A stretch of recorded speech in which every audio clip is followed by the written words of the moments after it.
Priya's food and fashion. இந்த வீடியோவில் piece parotta எப்படி பண்ணலான்னு பார்க்கலாம். அதுக்கு ஃபஸ்ட்டு ஒரு பவுலில் 2 கப் கோதுமை மாவு ஆட் பண்ணுங்கள். அப்புறம் சால்ட் ஆட் பண்ணுங்கள். ரெண்டுத்தையும் நல்லா மிக்ஸ் பண்ணிவிட்டு 1 டீஸ்பூன் ஆயில் ஆட் பண்ணுங்கள். அதையும் நல்லா மிக்ஸ் பண்ணிவிட்டு கொஞ்சம் கொஞ்சமாக தண்ணி ஆட் பண்ணி நம்ம சப்பாத்திக்கு எப்படி மாவு பிசைகிறோமோ அந்த மாதிரி சாஃப்டாக பிசைஞ்சிருங்க.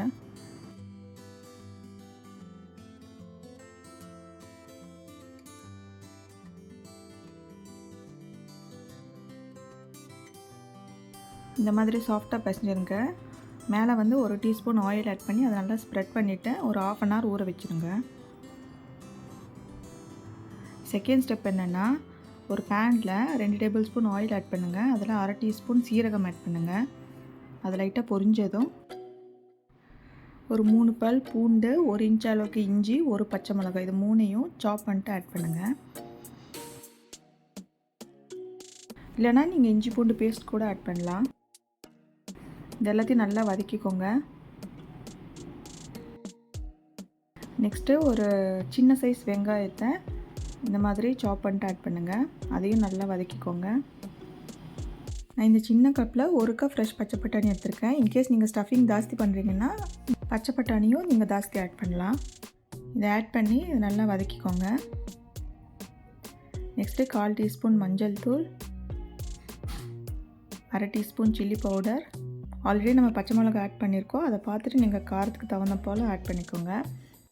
நெக்ஸ்ட்டு 1/2 டீஸ்பூன் மல்லித்தூள், 1/4 டீஸ்பூன் சீரகத்தூள், 1/2 டீஸ்பூன் கரம் மசாலா, அப்புறம் 1/2 டீஸ்பூன் சாட் மசாலா. தேவையான அளவு சால்ட் ஆட் பண்ணிட்டு நல்லா மிக்ஸ் பண்ணிக்கோங்க.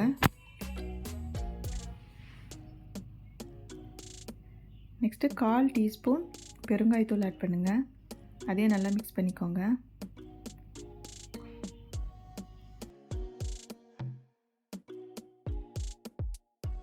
நெக்ஸ்ட்டு லிட்டை க்ளோஸ் பண்ணி சிம்மில் ஒரு 5 மினிட்ஸ் வைங்க. நெக்ஸ்ட்டு கொத்தமல்லி ஆட் பண்ணிட்டு அது நல்லா மிக்ஸ் பண்ணிக்கோங்க.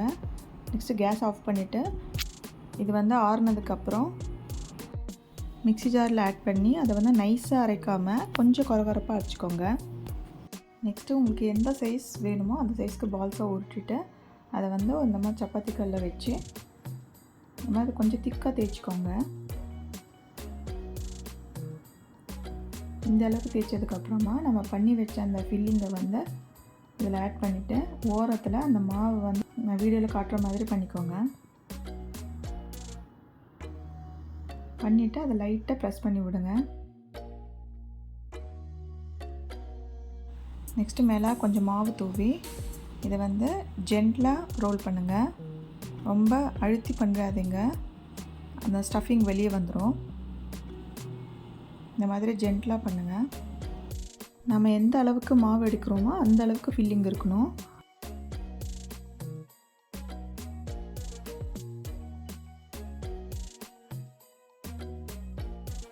நெக்ஸ்ட்டு ஒரு ஹாட்டான தவாவில் இதை வைங்க. ஒரு 1 மினிட்க்கு அப்புறம் இதை திருப்பி போட்டுட்டு நெய் இல்லாட்டி ஆயில் எது வேணாலும் இதை அப்ளை பண்ணிவிட்டு 2 சைடும் ஒவ்வொரு நிமிஷம் வச்சு நல்லா வெந்தோடனே எடுத்துருங்க.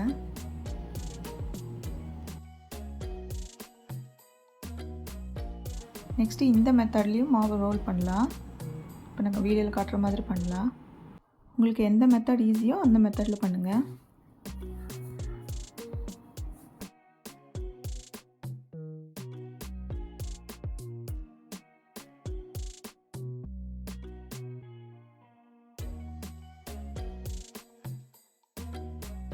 அவ்வளோதான், பீஸ் பரோட்டா ரெடி. இதை வந்து தயிர் அப்புறம் ஊறுகாய் கூட சர்வ் பண்ணலாம்.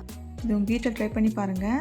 இந்த வீடியோ உங்களுக்கு பிடிச்சிருந்ததுன்னா வீடியோக்கு ஒரு லைக் கொடுத்துருங்க. அப்புறம் ஃப்ரெண்ட்ஸ் அண்ட் ஃபேமிலிக்கு ஷேர் பண்ணுங்கள்.